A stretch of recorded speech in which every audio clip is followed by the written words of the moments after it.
It's a delight to be back here again today with Ryan.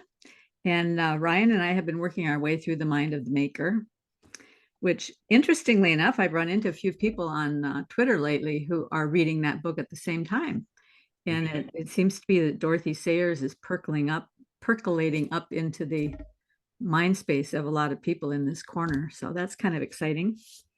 In fact, Kyle R. McNeese, who has been on the channel a couple of times, he's reading it. And so I said, Really? anytime you want to jump in with us. And so he might jump in with us one of these days too. It's such a rich book and there's so much there. And one of the things that I love about this book is that because she's looking at how creativity in general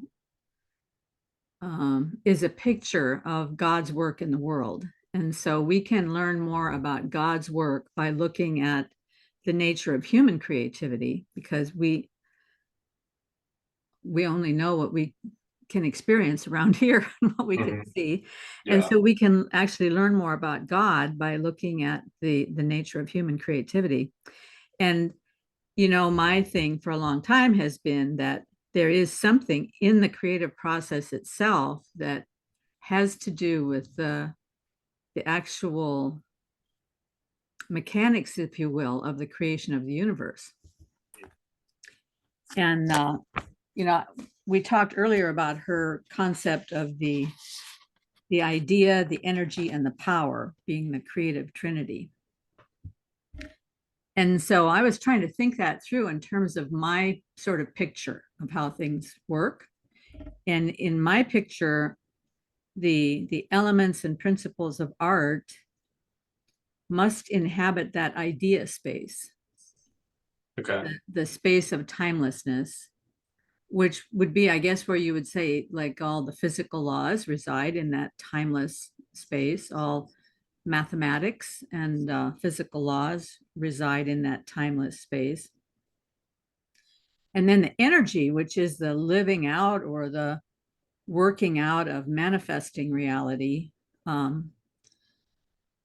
If the elements and principles are the idea and the tool set and the resources, so to speak, of what an artist uses to create a painting or to create a piece of music or to create a book, then the working out in time is the manifesting of that reality. And then the power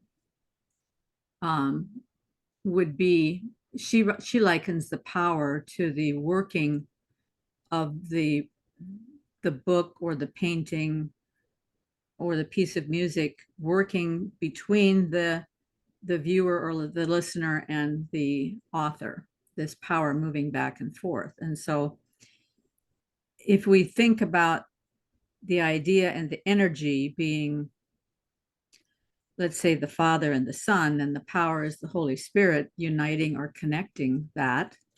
And the power would be also that which works through the multiplicity, that which connects all of the multiplicity and reunites it again into the unity. So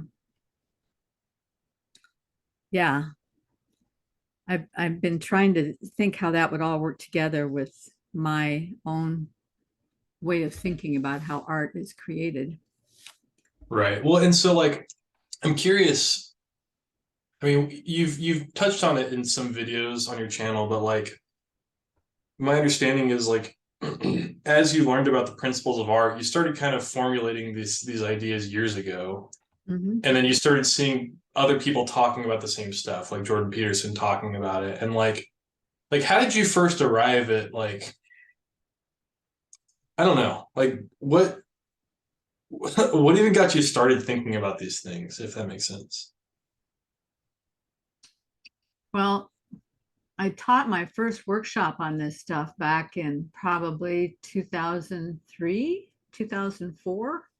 And back then I had come across the idea of the golden mean and the Fibonacci sequence, and how those things seem to bear so much resemblance to the way that nature works itself out in living organisms, and even in things like crystals, order and pattern, Right.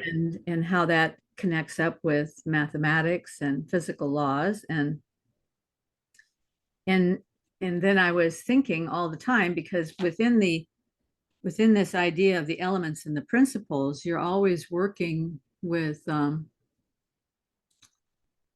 let's say one week I'm given the task of making a painting where the main focus is texture. Okay. And so I need to be thinking about texture in terms of the making it a unified painting, unity, making sure that there's harmony in the painting. So the texture could be many different colors and tones and values, dark and light and so forth. But how do I bring that together to make it unified and harmonious? So unity, harmony, contrast. How am I going to provide contrast in the texture? Maybe some of the texture is very small little textural elements, and some of it is larger peaks and valleys or something like that. Right. And so unity, harmony, contrast, dominance. I already have my dominance if texture is going to be my main element in the painting. And then repetition, variation, gradation, and balance. I have to be looking at all of those things in terms of how do I represent those things so that I have a variety. And she talks in the book about the more the diversity, Mhm. the more massive the diversity, the more massive the unity.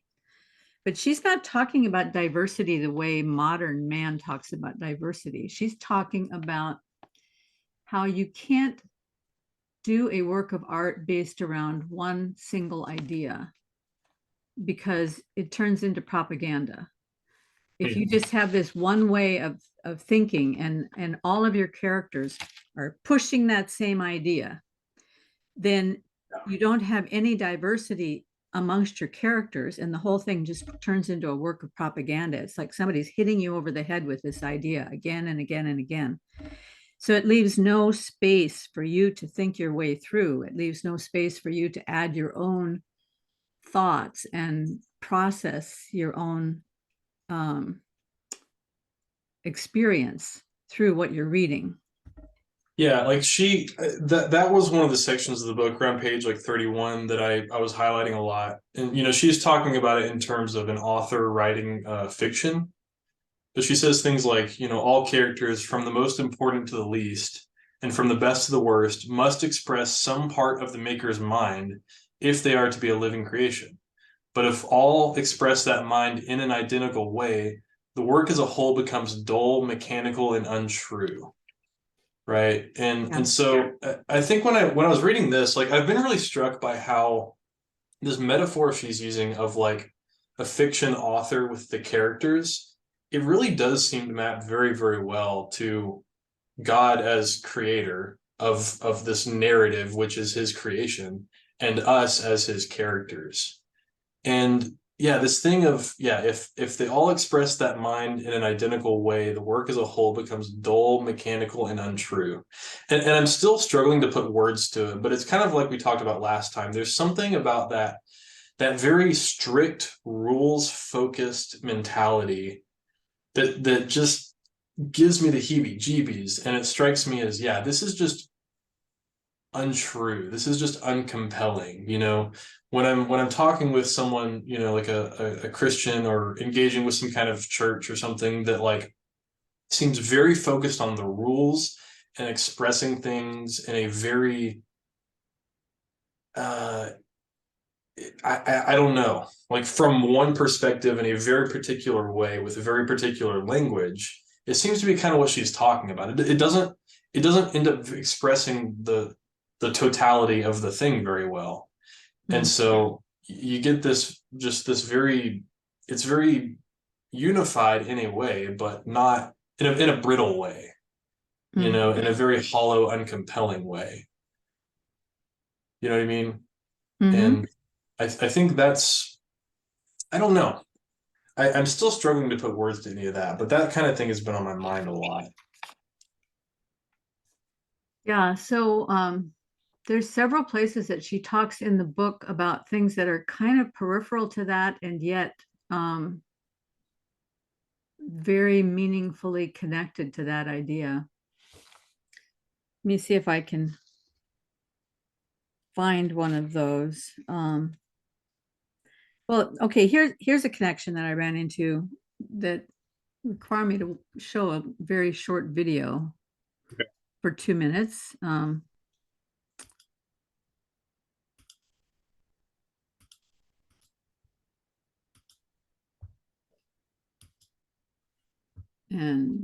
let's see this video right here.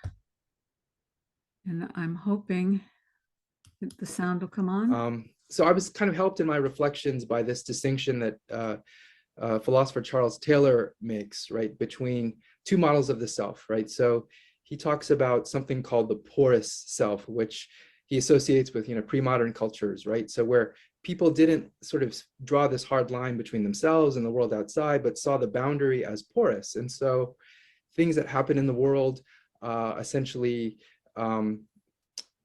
can be experienced in this sort of direct way. There isn't like a wall, so to speak. And so this, he says, goes along with experiencing the world in an enchanted way, right? So that we see we're kind of porous to the spirits, we're porous to cosmic forces, we're porous to God. And that in this mode, along with that is actually a kind of vulnerability, right? So you have people who are sort of feel vulnerable to spiritual forces. And so one of the things that Taylor's interested in is like what it means for us to be modern people, right? And he says that one of the hallmarks of modernity is a kind of shift from this idea of the porous self, where we are kind of feel ourselves as being connected to and vulnerable to that which is outside of us, to what he calls the buffered self.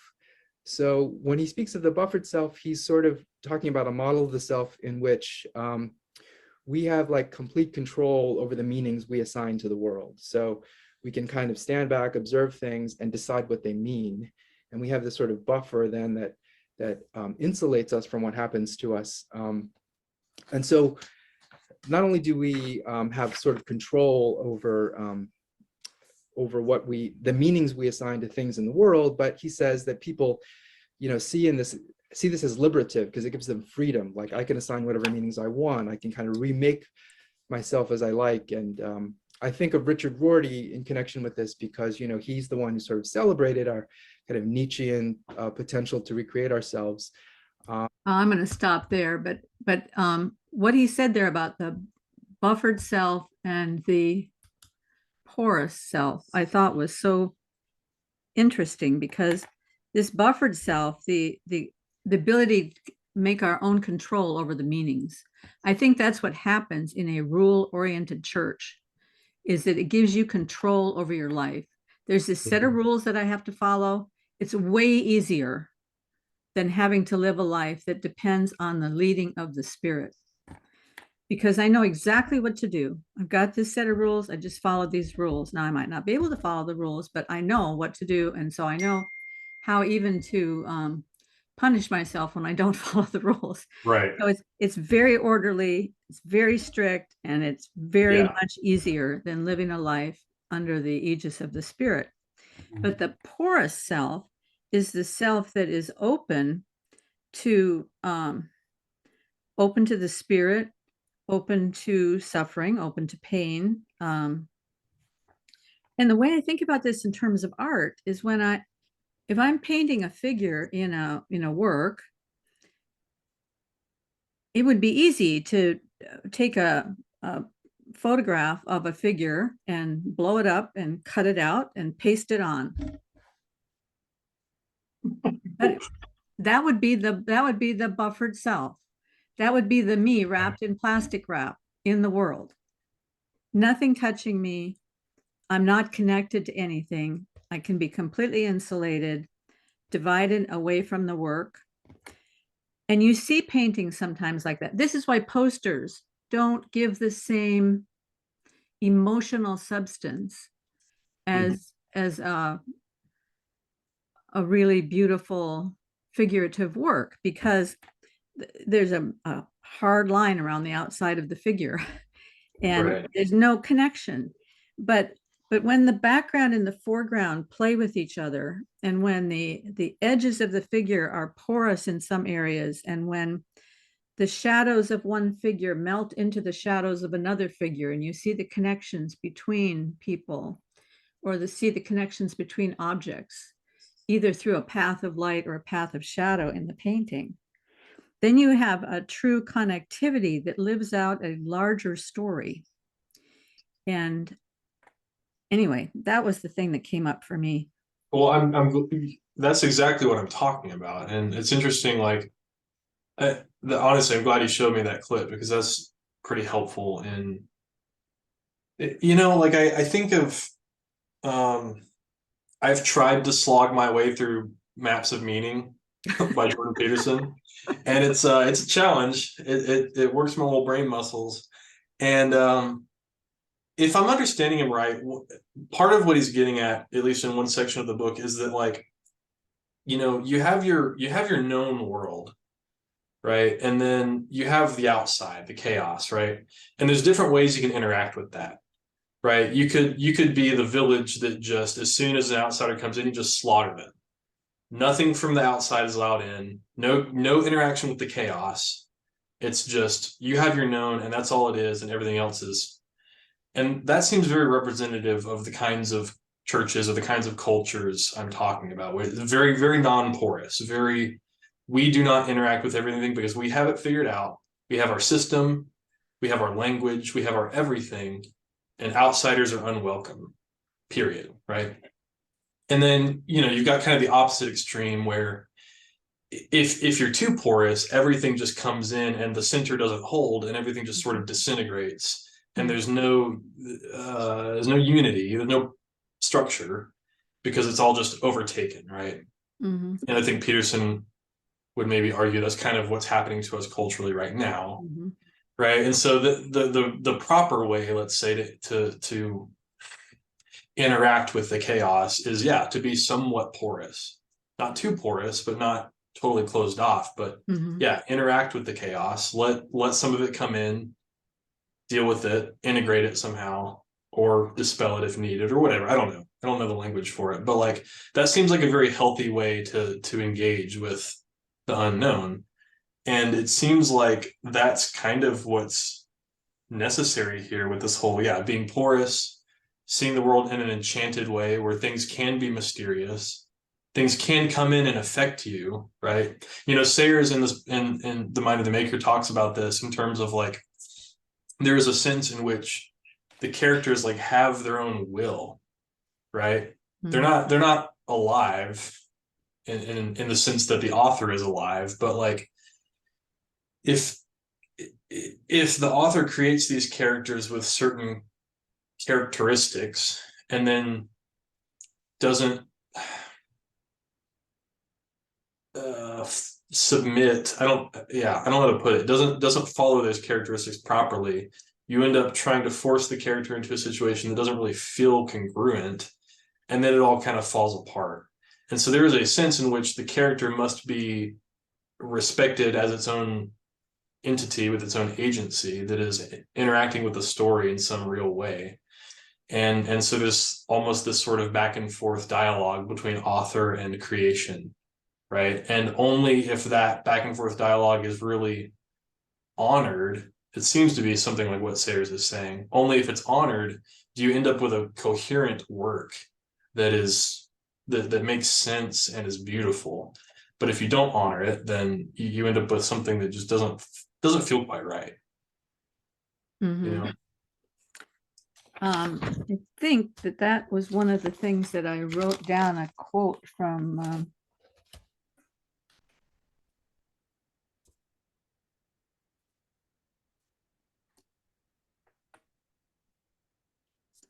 so here's one quote that I think fits with that, although it's not exactly the one I'm thinking of, but the other one might come up to me. she says the components of the material world are fixed and those of the world of imagination increase. Now, to me, that's such a brilliant, very compressed thought that's just filled with so much riches. The components of the material world are fixed. Those of the world of imagination increase. I mean, we see that in economics all the time. We live in a world of scarcity, and yet the world of imagination in economics can create, a completely new idea that creates new opportunities for people all over the planet.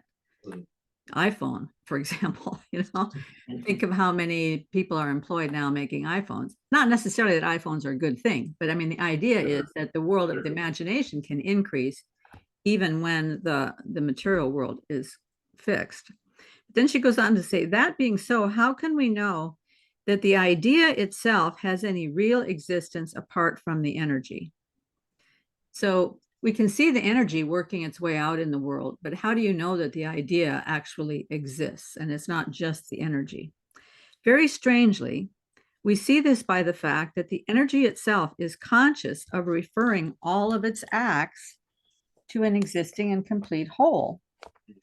In other words, every choice of an episode, every word, every stroke, if I'm painting a painting of color or texture or whatever, is made to conform to a pattern of the entire book or work that exists in the idea, that is already existing. Otherwise, you wouldn't say to yourself, that's the wrong color. Wrong how? How do you know it's wrong? Because in the mind, there's an idea of what it's supposed to look like. Or to say that's the wrong word.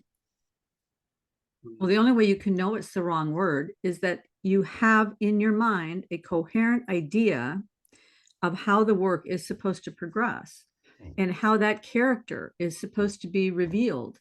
So, and she goes on later in the book to talk about this, which I think is so compelling when she's talking about the nature of evil, that, and it's a huge idea. So, I mean, that whole chapter is a huge idea, but basically it's that because good exists, necessarily non-good exists, but it only exists because good exists. Just as in, because the work of Hamlet exists, there is also a not Hamlet. Everything that's not Hamlet also exists, but you would never, it wouldn't have any meaning whatsoever if Hamlet didn't exist. The not Hamlet has no meaning without Hamlet. And so this idea that you could choose the wrong word, wrong in the sense that it doesn't relate back to the original idea, that's what makes it the wrong word. There are a lot of other words you could choose there, but there's only one perfect word for that spot. Right. And she's talking about the right and the wrong word. She's not talking about a rule. It's not like when you have this structure or this idea, you always use this word. She's talking about this sort of, there's just something that just fits perfectly for that space. There's something that just belongs there, and it just does, right? And that, I mean, she gives an example in a different spot about like she used the word dynamite as a description of something explosive or whatever, and this scientist came up to her and was like, well, we have explosives that are a lot stronger than dynamite now, right? And it's like, she kind of describes like, then this is the whole point, right? Because yes, that in a technical sense that is true, but also dynamite is the word that has all the cultural associations and all the linguistic associations with the Greek, and it is the right word, even though yes, in a technical sense, we have things that are stronger than dynamite, but stronger in a literal technical sense, not stronger in effect or linguistically or in the power of the word, right? And I think this seems to be what really bothers me sometimes about yeah, the kind of theology or whatever that is so fixated on trying to be technically correct as if that's the only value. Whereas I don't know how to put it. So I feel like how people are going to hear me is like, well, you don't care about truth. It's like, that's not what I'm saying. But I don't know. So the example that pops in my head is like Abram in Genesis talking with God about Sodom, and God says, I'm going down to Sodom to see if, the reports that have come to me are true. And then you have this sort of dialogue where it seems like, okay, Abram is maybe changing God's mind about what he's going to do. And there's all kinds of, that's a really thorny question, obviously. I don't care to actually get into that. But my only point is, if your only value is trying to be super technically correct in this abstract philosophical way, then you totally miss the narrative and the power of that story, which is God chooses to engage with his creation in such a way to where maybe, he like there's something really powerful there, you know what I mean? But if you're not allowing it to be what it is, then you lose the power. You just squeeze it of all its meaning and all its raw power and intrigue, and it just becomes this. Well, obviously God did not change his mind because God is not changeable, and it's like, okay, yeah, but I don't know. It just feels to me like it's missing the point in some deep way. Does that make any sense? Oh, absolutely. Yeah. I mean, because the minute that you try to nail it down and say, well, this is exactly what happened there, then you've lost whatever other meanings it might have had. I mean, that that narrative, that story, that relationship between God and Abraham has an untold number of deep meanings to it that can unfold throughout the time of one believer's interaction with that passage over their entire life, and through all the experiences that they have as they go back to that passage. Every time it's richer and newer. So to say, oh no, it can only mean this one thing, then you're throwing out all the rest of it. Mm-hmm. So let's take it and think about that, the dynamite example, and think about it in terms of choosing the right color for a stroke, the right color or the right texture for a stroke. Because you might say, this is the one that fits right here. Why does it fit there? Well, it doesn't fit there for any one reason. It fits there because it is the color that will unify. It is the color that will bring harmony. It is the color that will allow for the right gradation and the right variation. And it's the color that's going to provide the right rhythm of colors moving through the whole passage. And it's the color that's going to provide the right rhythm and the right balance. So that color is representing all of the principles working together on some sort of sliding scale system, so that it's for that moment in that place, it's the right color. That color might also be right in a lot of other places at other times, and there might be, it's a perfect, that all the colors that are wrong for that space right now could be right for other spaces. But in this moment, thinking about all of those principles, that is the right color for that space. So when I think about something in the scripture, it's not that there's no structure, but it's that the structure is this kind of flexible matrix of truth, many different aspects of truth that are all fitting together at each moment of time and at each moment in space. And I don't know, I'm probably not making any sense at this point. No, I think you are. I mean, and that's how you can get something like, I don't know. I mean, the Apostle Paul being so bold as to say that you know, there are things that are good for some people and not others, depending on the circumstance, right?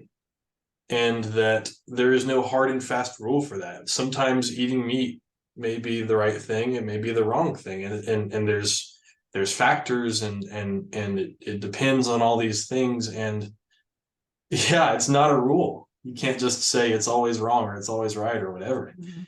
And it seems like so many things work that way, you know. And as it relates to like the meaning of things, I mean, Sayers gives the example of, we're not even in control of the meanings of our words necessarily. Like when Solomon was writing, you know, the Song of Songs, you know, he wasn't thinking of like, oh, someday there is going to be a Messiah, and the Messiah's relationship with creation will be such and such, and therefore I should write an allegory. Like he wasn't thinking that, you know, he didn't have that meaning in mind at the time, I would argue. And I think that's a reasonable argument. But then fast forward to today, and we impose that meaning on it, and that's not arbitrary. Like that really is, I think, a true meaning of that text. But that wasn't in his mind at the time, and it's in our mind. And there's this interplay between like, I mean, there's just so much stuff in this, and the scripture is full of that stuff, right? Like Mhm. I remember being struck by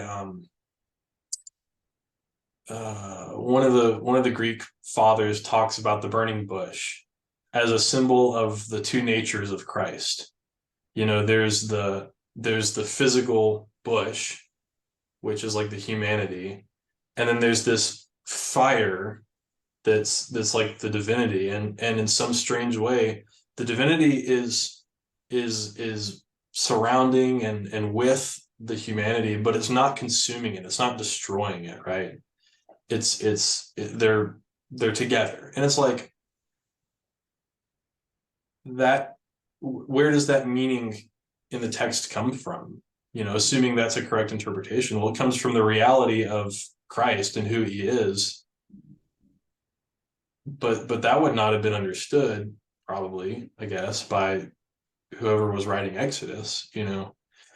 And anyway, I mean, That's a and beautiful example. I've never heard that particular idea, but it seems completely coherent, right. right? Because how can the finite hold the infinite?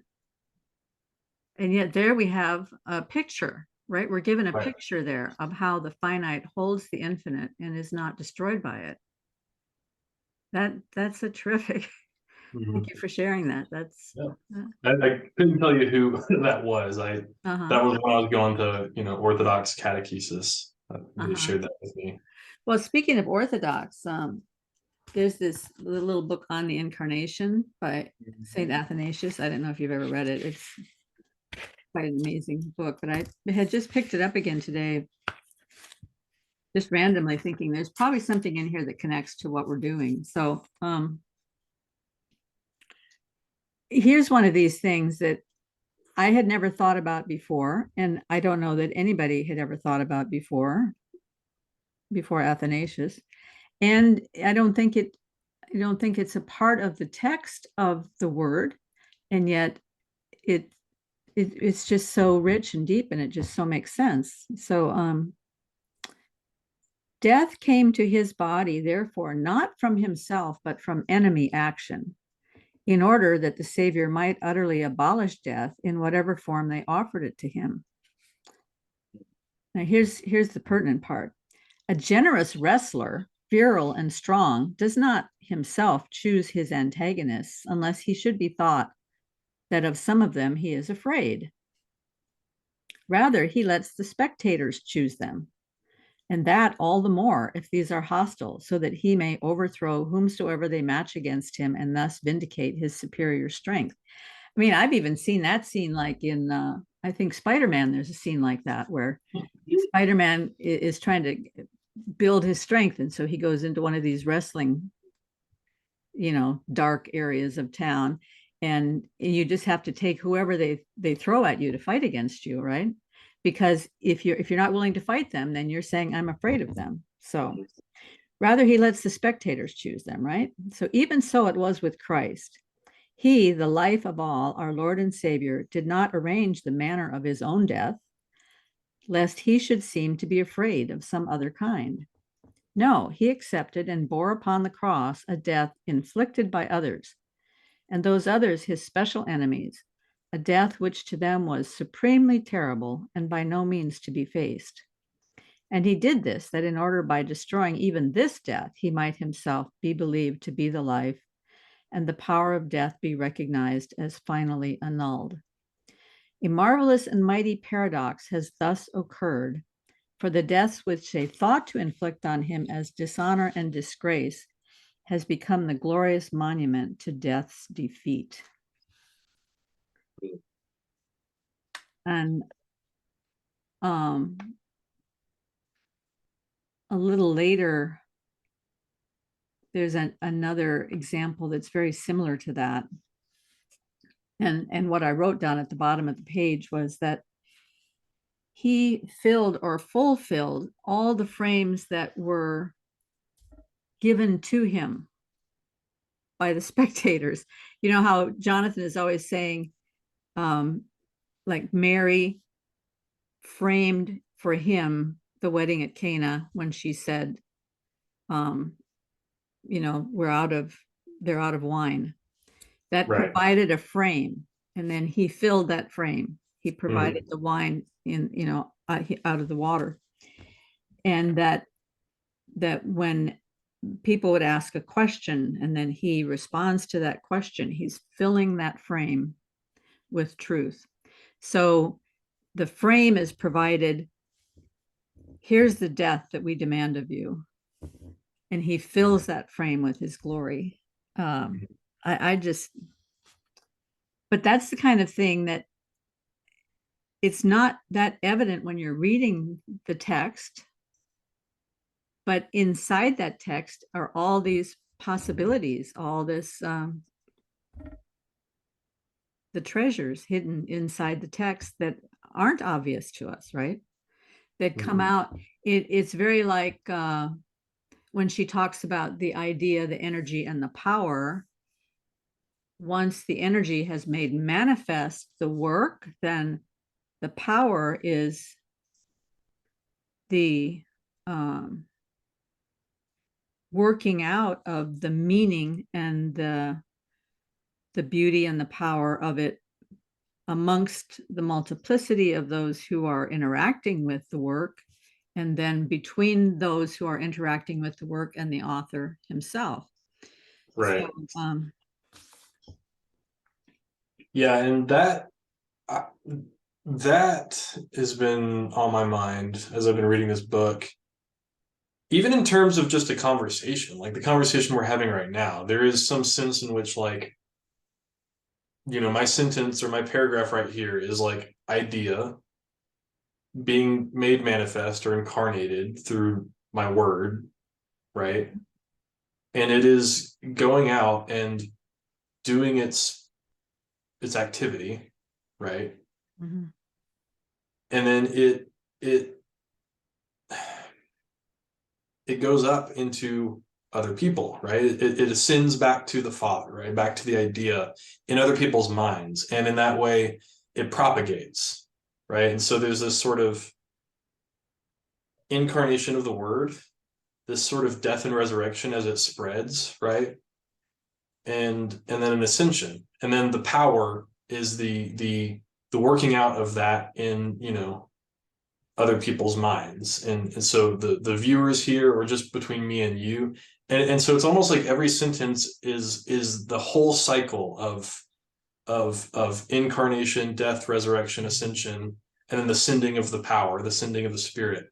It's like we're performing that over and over and over. Every word, every sentence, every painting you do, everything we do is like that pattern, right? And I find that just super fascinating.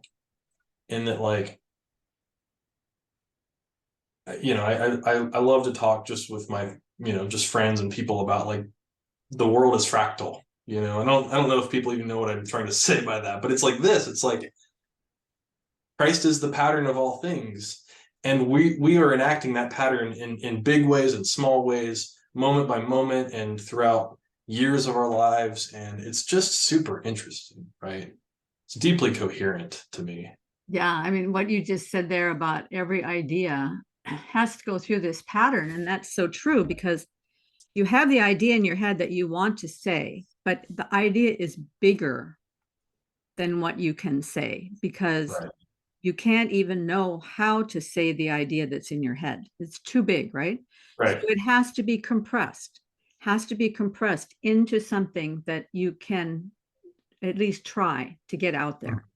And then as you're compressing that, and then you're starting to struggle for the right words, the words that maybe make sense to you, that you think might make sense to the other person. So you're not, in every conversation, you're going to say it in a different way, because you're aware of the person that you're talking to.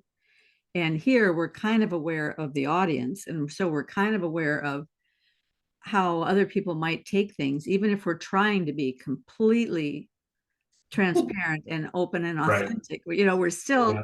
we're still monitoring a little bit as we speak. And so it's going through that lens. All of it is going through that lens before it can come out the other side and enter into your mind and enter into the minds of the listeners. And then for them, it also has to go back up into their idea and be incorporated with their ideas. And then their idea is too big to get, Right. so it keeps growing.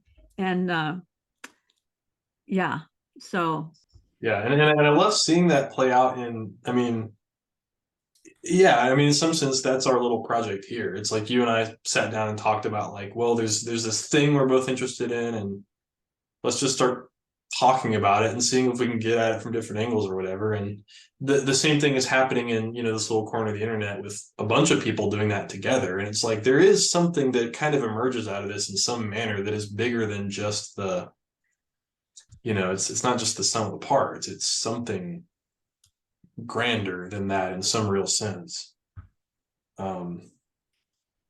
well, you were talking about how the fractal nature of things. I've got to show you this thing that Dr. Michael Levin put on Twitter the other day. He's just written a new paper, and in this paper, he's talking about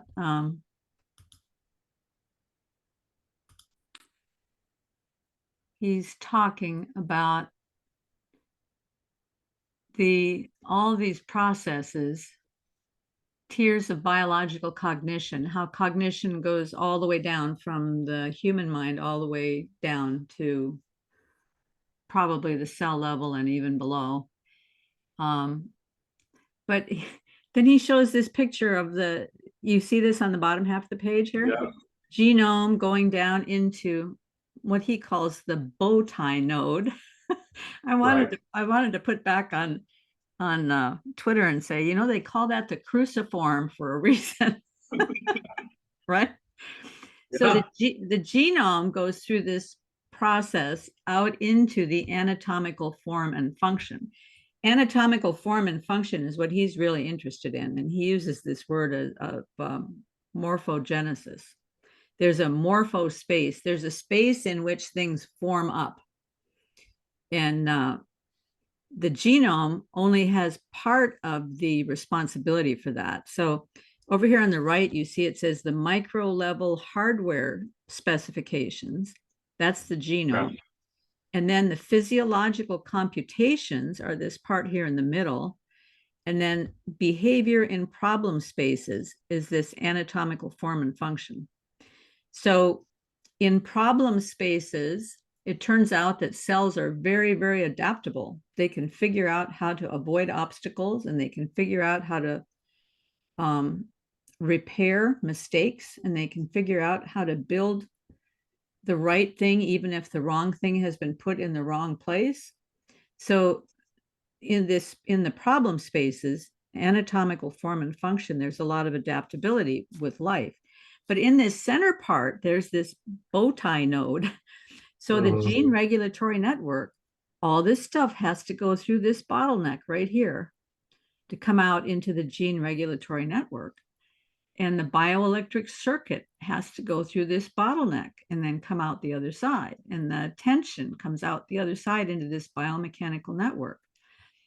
So this cruciform is everywhere. It's everywhere. and it's everywhere in art. Right. It is one of the most recognizable design principles in art. There are I think there are 7 typical designs in art: SHUTL, SCHUTL. So there's the S shape and the C shape and the H shape and the U shape and the T shape and the L shape. But a lot of works have those shapes to them, but more than any is the cruciform shape. And there's a reason for that, because that's what people see wherever they look. So it makes sense for art to represent that. That's very interesting, because yeah, I mean, what as soon as you showed that image, yeah, that popped in my head. The cross or the tree, you know, where this reminds me of what Mathieu Pajot is doing in the language of creation. You know, it's like you've got the hierarchy that goes towards heaven, the hierarchy that goes towards earth, and they meet in this crux in the middle, right? And you know, and I think years ago I would have been kind of cynical and said, well, that's just a metaphor that we apply to things because it makes sense to us, because whatever. It's like, it doesn't seem to be, because like you say, it just kind of pops up everywhere. Well, Things meet at this point of transformation that is also a death and a change, right? I mean, look at up here in the upper right-hand corner, right? There's the encoder, the bottleneck, and the decoder. Here's the encoding process, which is basically getting ready for birth. And then there's the bottleneck, which is the birth process. And then on the other side, out comes the decoding process, which is the new birth. And if you just think about the development of a new human being, all of the DNA of history is filtered down into my egg. And all of the DNA in history is filtered down into my husband's sperm. And then those two unite in this bottleneck. And then out of that comes a new life that then once again carries all of the DNA of history. And we know that because they have found that by looking at people's DNA, they can trace it all the way back to the mitochondrial Eve and the something Adam.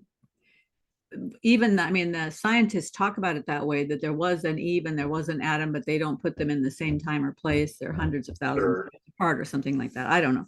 But the point is that the DNA, we all carry all the DNA from all history, which is just like completely mind-blowing. You know, yes, my DNA is different than your DNA, but somehow in that DNA, it traces back to the very beginning of the history of DNA. And our development from a zygote into a human being goes through all the developmental levels that all beings have ever gone through from the beginning until now. So there is a bottleneck, and that bottleneck is always looks like that. And in the stories in the scripture, it looks like that. Joseph's life is a perfect example of that. And for most of time, that bottleneck has looked like the suffering of the cross. Right. And even outside, I mean, like I'm struck by, I've never read it, but I know Rene Guénon has a book called The Symbolism of the Cross, where I don't think he was even a Christian at this point when he wrote the book. He kind of moved on to Hinduism or something, but he's still making the point that yes, this pattern is somehow baked into the universe, and we experience it everywhere, no matter what, no matter our traditions or whatever. Like, this is not just an arbitrary thing. This really is like how we experience the world, how the world lays itself out in Pajot's terms. It's like, yeah, I mean, every change is death and resurrection, right? It focuses down to this point of transformation and becomes something else. And that transformation is necessarily a kind of suffering because it's an unbecoming, right? And, you know, Christ explicitly talks about this, you know, how does he put it? It's like, if a seed, unless a seed falls to the ground and dies, it remains alone. But if it dies, it bears much fruit. It's the same thing, right? It's like the cross, the crucifix, that point of transformation is death, and it is inevitable. And if it doesn't happen, nothing grows or expands or propagates, right? Yep. You know, I don't know if this is related, but a quote I wrote down from Dorothy Sayers was, consequences cannot be separated from their causes without a loss of power. We may ask ourselves how much power would be left in the story of the crucifixion as a story if Christ had just come down from the cross. That would have been an irrelevant miracle, whereas the story of the resurrection is relevant, leaving the consequences of the action and the characters still in logical connection with their causes. It is, in fact, an outstanding example of the development we have already considered, the leading of the story back by a new and more powerful way of grace to the issue demanded by the way of judgment, so that the law of nature is not destroyed but fulfilled. That's how she ended that chapter. And if I'm understanding her right, she's kind of saying that, like, at that point in the book, she's talking about how arbitrary miracles would not be good, because it would not, it kind of like a deus ex machina or whatever in a story. If you just kind of bring a character out of nowhere to solve the problem, then it breaks the logical flow of the story. It breaks the coherence. It pulls all the power away. It's just like, ugh, what was that? It leaves the reader feeling just kind of gross and sad and like unsatisfied, you know? And Christ just coming off the cross and not going through the crucifix and the death and resurrection would have been the same thing, right? But Christ going through that death and resurrection is what followed the pattern of the story in the deepest possible way, leading to the greatest possible, like the most compelling possible story, right? And I don't think I'm saying that as an arbitrary thing. I'm not just saying I happen to be a Christian and I happen to find this the most compelling story. It's like, I think it is literally the most compelling possible story, right? The highest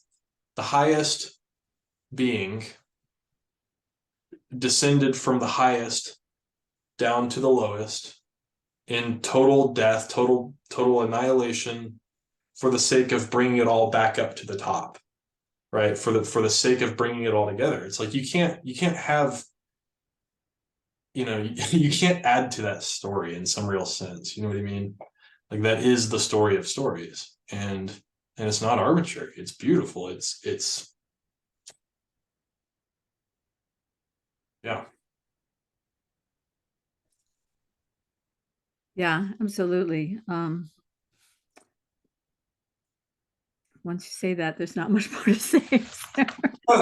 But I was thinking about this in terms of just the modern mindset that wants to say that good and evil don't exist, that all things are just morally neutral or are social construction or something like that. But you really can't have a world without a value scale. It's impossible. In art, you can't have a painting without a value scale. If you do, you have a painting that's either all black or all white. But even then, you still have a value scale because you're still saying it's all black. That's still a value scale. The most interesting paintings have a value pattern to them, where there's a dominance of one value or the other value, and then just a small amount of the opposite. But that's neither here nor there. But the point is that if something is not better than something else, then there's no world. There's certainly no life. If at some point there's not some decision that to live would be better than not to live, then there would not be any genesis of life in the world. Because whatever it is that caused life to come into being, even if it just came by completely naturalistic causes, whatever that first life is, has to have within it a desire to live. Otherwise, it wouldn't continue to live, because that's the desire to live is what keeps it living. Because it always has to be pushing against entropy in order to stay alive. And it takes effort. And that effort has to be based on some sort of motivation that A is better than B. Being warm is better than being cold. Being satisfied is better than being hungry. Getting here is better than being there. So right. I was watching a video that was on Michael Levin's channel today, where this young woman is talking about her doctorate, which she did on the collective work of ants, and particularly their dynamical ability to communicate direction, and especially when they're carrying large loads. So when an ant comes across a dead cricket, the ant knows it can't get that cricket back to the ant home or nest or whatever it is by itself. So it goes back, it gathers up some other ants, brings them over, and then they all work together to get that cricket back. Well, in order for that to work, they have to somehow be able to coordinate their actions so that, some aren't pulling to the left while others are pulling to the right. They all need to be pulling together to get this thing going. When they meet an obstacle, they have to know how to get around that obstacle. And the main gift, or the main skill that they have, is knowing where home is. Okay, so they're always heading towards home, but if they run into an obstacle, they might need to go left or right to get around that obstacle. But once the obstacle begins to dissipate, they can head towards home again. Then maybe they have to turn right again in order to get on the other side of the obstacle before they can head home again. But they always know they're heading home, right? Because home is better, right? So, yeah. So there's something that's better than something else. And that in itself, I think, is one of the greatest explanations for why there is evil in the world, because it's not the good. Better is the way home. Not better is the way away from home. Better is to be integrated and to be a whole unit. Not better is to be torn apart. So we're always trying to work for something that is better, unless we're some sort of an anti-entity trying to tear things apart. Right. But without that value scale, there wouldn't be any world. Nothing would function. And I mean, that's a fractal too, all the way down. It's a fractal right. all the way down to the atomic level. Yeah, that's what I was just thinking. Like gravity, right? It's like things wouldn't even exist if things weren't being held together. You talked last time about, I don't know, this kind of like Russian doll nested thing going on where the edge of one thing is inside other things. And yeah, I don't know. I don't know where I'm going with this or why I'm bringing this up, but it's like I've been thinking about that, like the gravity that's holding, like whatever, an object together. Yeah, there's scales of this all the way up and all the way down, and it's just baffling to me. And I guess what I'm thinking about is like ultimately, like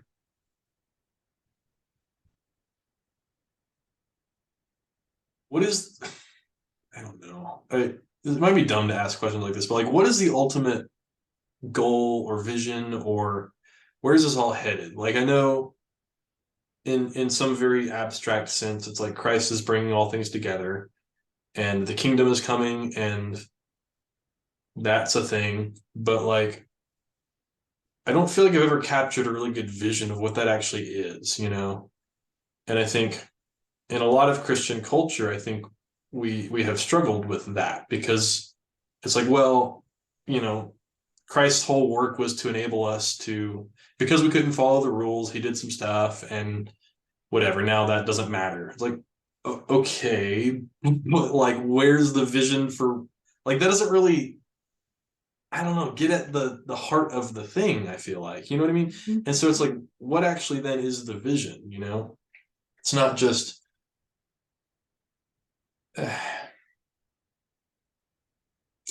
yeah. Yeah, I think that's a very incomplete picture. Um, and it, especially when you say it that way, it's just ludicrous. Yeah, I might not be characterizing it fairly, you know, but Yeah. that is kind of what was in my head as a kid. Like, okay, well, the good news is that Christ, that I didn't obey the rules and Christ took care of that problem. Like, okay, I don't know. Again, I feel like I'm gonna get myself into trouble talking this way, but it's like that's the death. What about the resurrection? Right? Like, if there is no resurrection, then we have no hope. What is the new life? Where is this headed? What does it mean to be brought together? What does that look like? Um, I don't know. That's what's on my mind a lot these days, and I wanna have a compelling vision of that. And I find it intriguing that, you know, like we talked last time about C.S. Lewis and the Great Divorce. It's like he's trying to kind of maybe get at that in a sense. Like, Well, so I've been doing this Liturgy of the Hours, which okay, is something that Word on Fire puts out every month. And this is for the month of March. So you read through this. There's passage to read through in the morning and one in the evening and then one for nighttime. So there would be three times during the day. I typically only do it in the morning, just because I haven't disciplined myself yet to do it in the evening. sure. It takes about a half an hour to read through it, because it goes through several passages of scripture and some prayers, and it's just, the more that I have done it, the more beautiful it becomes. At first it was kind of like half an hour, but now it's like, oh, is that all there is now? You know, because I feel like I want more. Right. So, but one of the interesting things about it is that there are two things that are common to every single day. One of them is the Lord's Prayer, both in English and in Latin. And the other thing is this passage from Zechariah, the Song of Zechariah in Luke chapter 1, verses 68 through 79. Every day we read through that same passage. And then the first 10 or 12 days that I was doing this, towards the end of that time, I'm like, maybe I can just skip that one. I've read it 12 times now. But I kept reading it. And now every time I read it, it's like it's just new every single time I read it. But there's one part of it that really stands out to me. Blessed be the Lord, the God of Israel. He has come to his people and set them free. And another place that says, this was the oath he swore to our father Abraham, to set us free from the hands of our enemies, free to worship him without fear. He has set us free to worship him without fear. Mm-hmm. I think that's the story. We were trapped by the enemy, and he gave himself as a ransom to set us free. But that freedom has a purpose, and that freedom is to worship him. That worship is not for him as much as it is that worship changes me. Worship transforms me, right? But then to worship without fear has so many levels of meaning. To live without fear, to contemplate without fear, to love without fear, to speak without fear, to be unveiled, to look with unveiled faces, you know, from glory to glory. There's all of that stuff in the word about what that really means to be a display case for Christ, to be a mirror of his glory in the world. Because every one of our lives is a reflection of the gift that he has given to each one of us, so that we can represent that to others, so that this glory can just continue to grow, you know, so that more and more people can be blessed by his life. And if that is what the story is, then does it matter if the story comes to an end? I mean, does it matter if there's an end game? I think it's a modern way of thinking that there has to be an end game, you know. Right.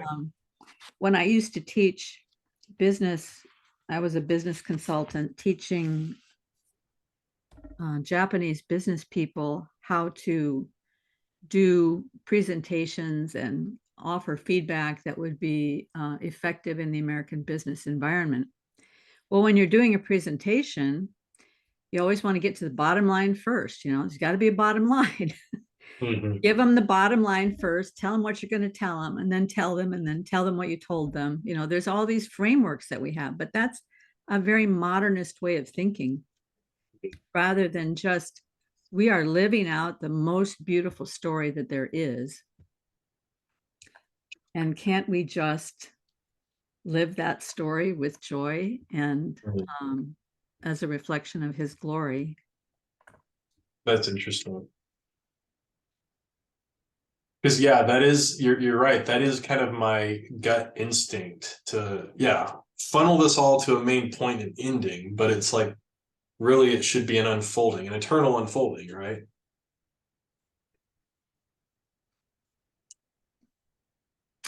Yeah. Have you ever listened to any David Bohm? I have not. Bohm.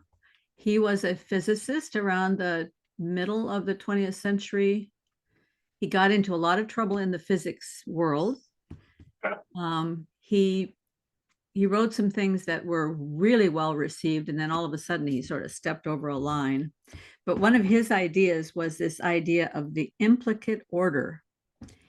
And the idea of the implicate order is something like that, where everything in the beginning was all folded up into this little dot. And then everything since then has been this unfolding.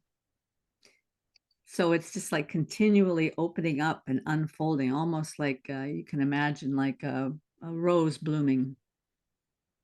You know, you think of the seed, then the rose bush growing, and then the rose buds, and then each bud opens up and gets more and more and more beautiful as it.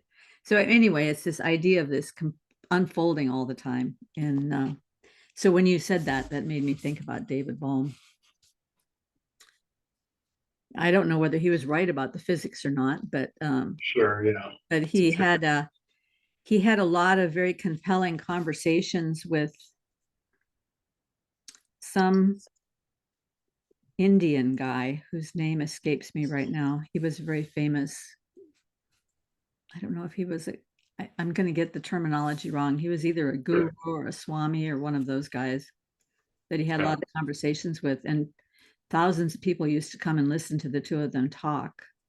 Interesting. Because he was talking from the physics side, and the other guy was talking from a spiritual vantage point. And I think it was C.S. Lewis that said there are really only two stories that are coherent. One is the Christian story, and the other, I think he said Hindu. Hmm. I think it was Hindu. It's one of the Indian religions. What's the other religion in India? The big one? Buddhism or Vedanta, maybe? okay. So there are these two compelling visions, and then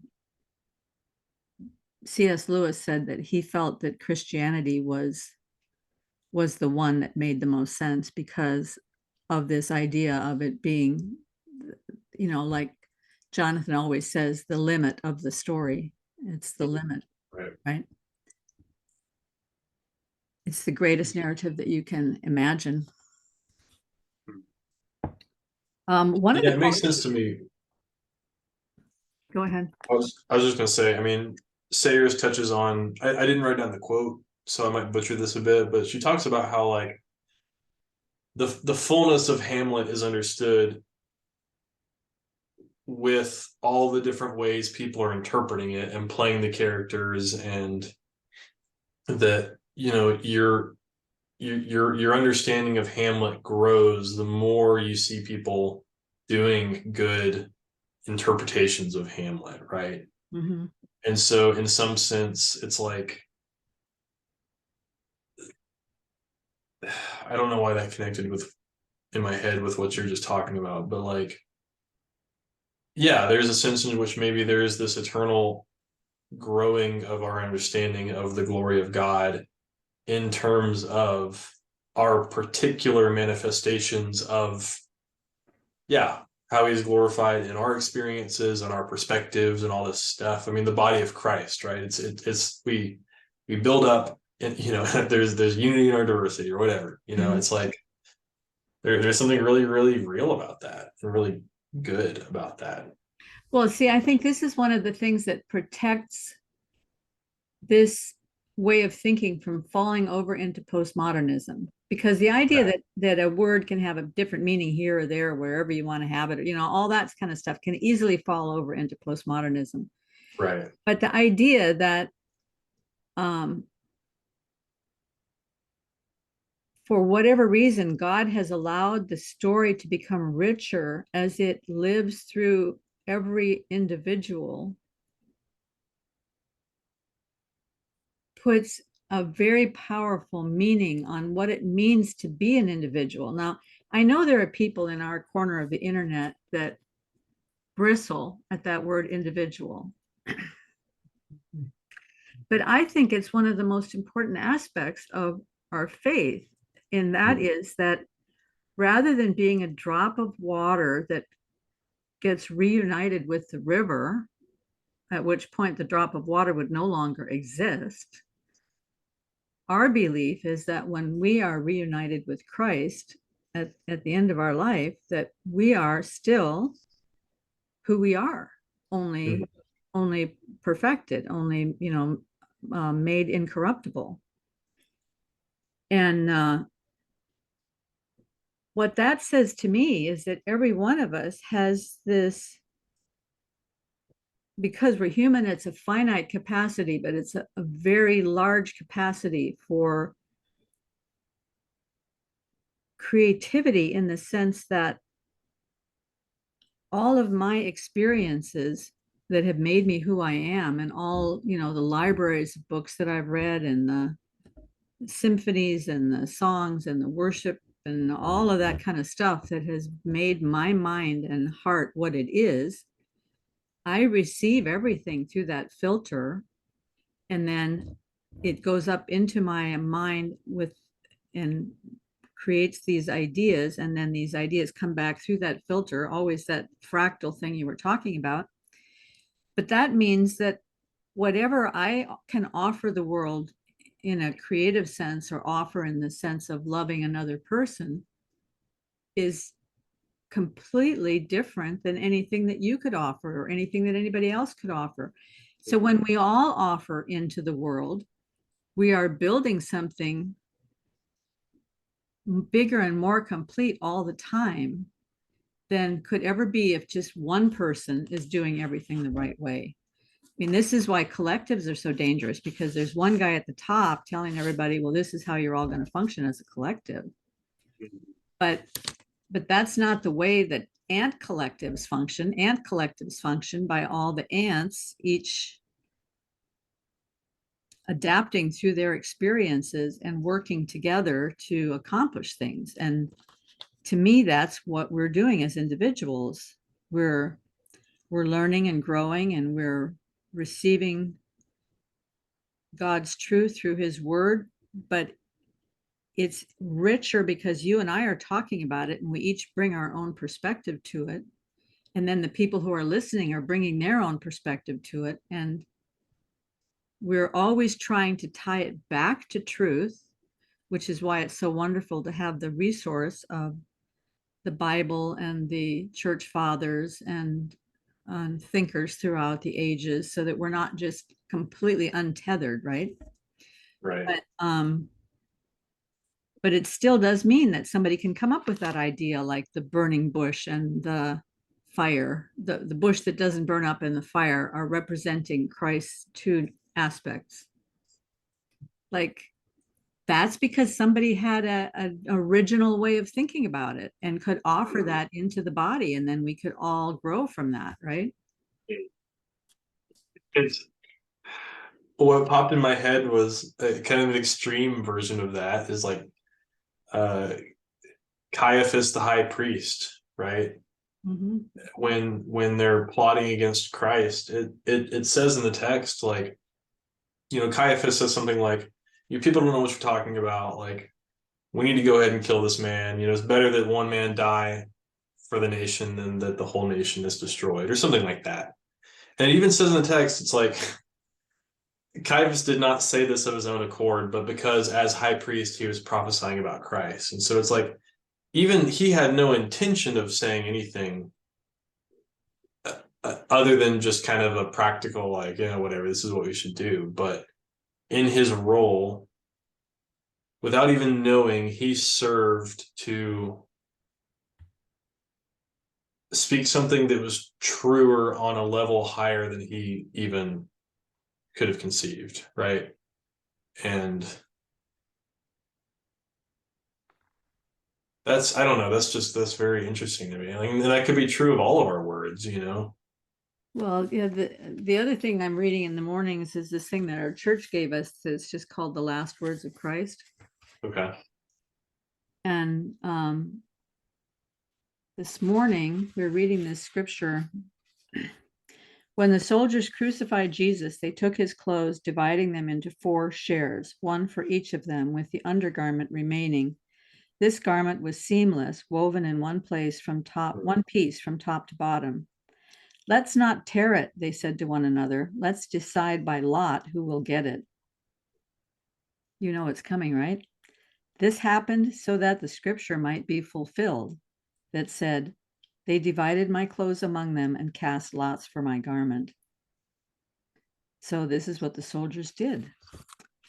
So in the Psalms, David prophetically wrote that they divided my clothes among them and cast lots for my garment.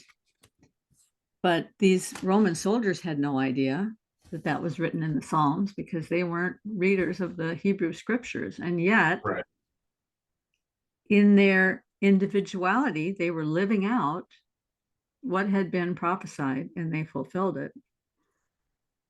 And how do we know but what our individuality is living out?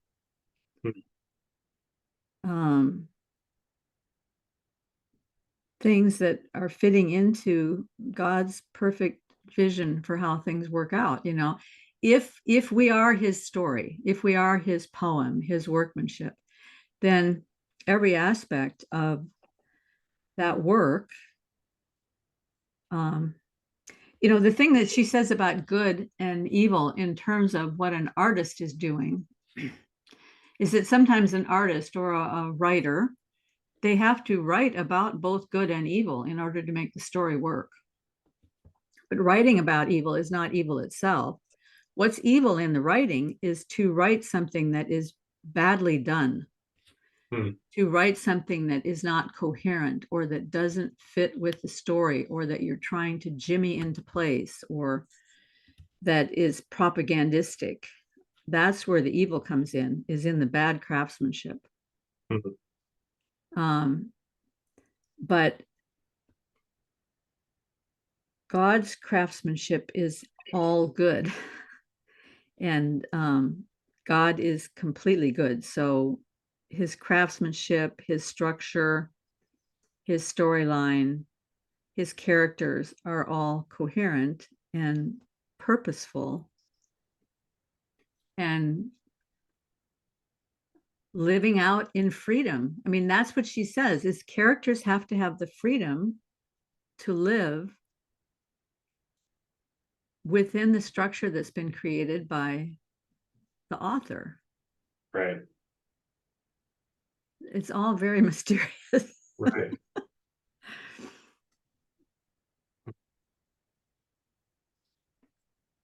I don't think that means we can't rebel. Because I think that there are even times when characters rebel. A writer will find a character going off in some direction that the writer didn't intend in the first place. Yeah. But then what has to happen is that the story has to be rewritten in some way to accommodate that new stream, right? And I think that's one of the really astonishing things about God, is that when I take a wrong path, that's not the end of my story, because he finds a way to maybe put an obstacle in my path that causes me to turn back, or maybe teach me something new so that I adjust my own course. Many different ways that he has of bringing me back into the story. Right? So, Right. And I think that's the way the universe works. I think that's the way particles work. And even thinking about, that's one of the reasons I like thinking about Stephen Wolfram's new kind of physics, is that there are times when the paths diverge in this new form of physics, but then they re-merge again. They merge back again, so that the storyline is continuous. It doesn't just go out and scatter. It comes back, and it's very complicated. But anyway, I think God is just always doing amazing things. It's a good story. So maybe next time we could touch a little bit on chapter 7 and 8, because I think chapter 7 is the one on good and evil, and then 8 is the one on Pentecost. Yeah. Yeah, might be interesting to look at that. That sounds great. I think I talked more than I wanted to today, and I didn't leave enough space for you, but Oh, you're good. this is great, Ryan. Thank you so much, and have a good week, and Thank you. we'll touch base again about when we'll get together again. Okay. Good. Okay. Thanks. Bye-bye. Bye-bye.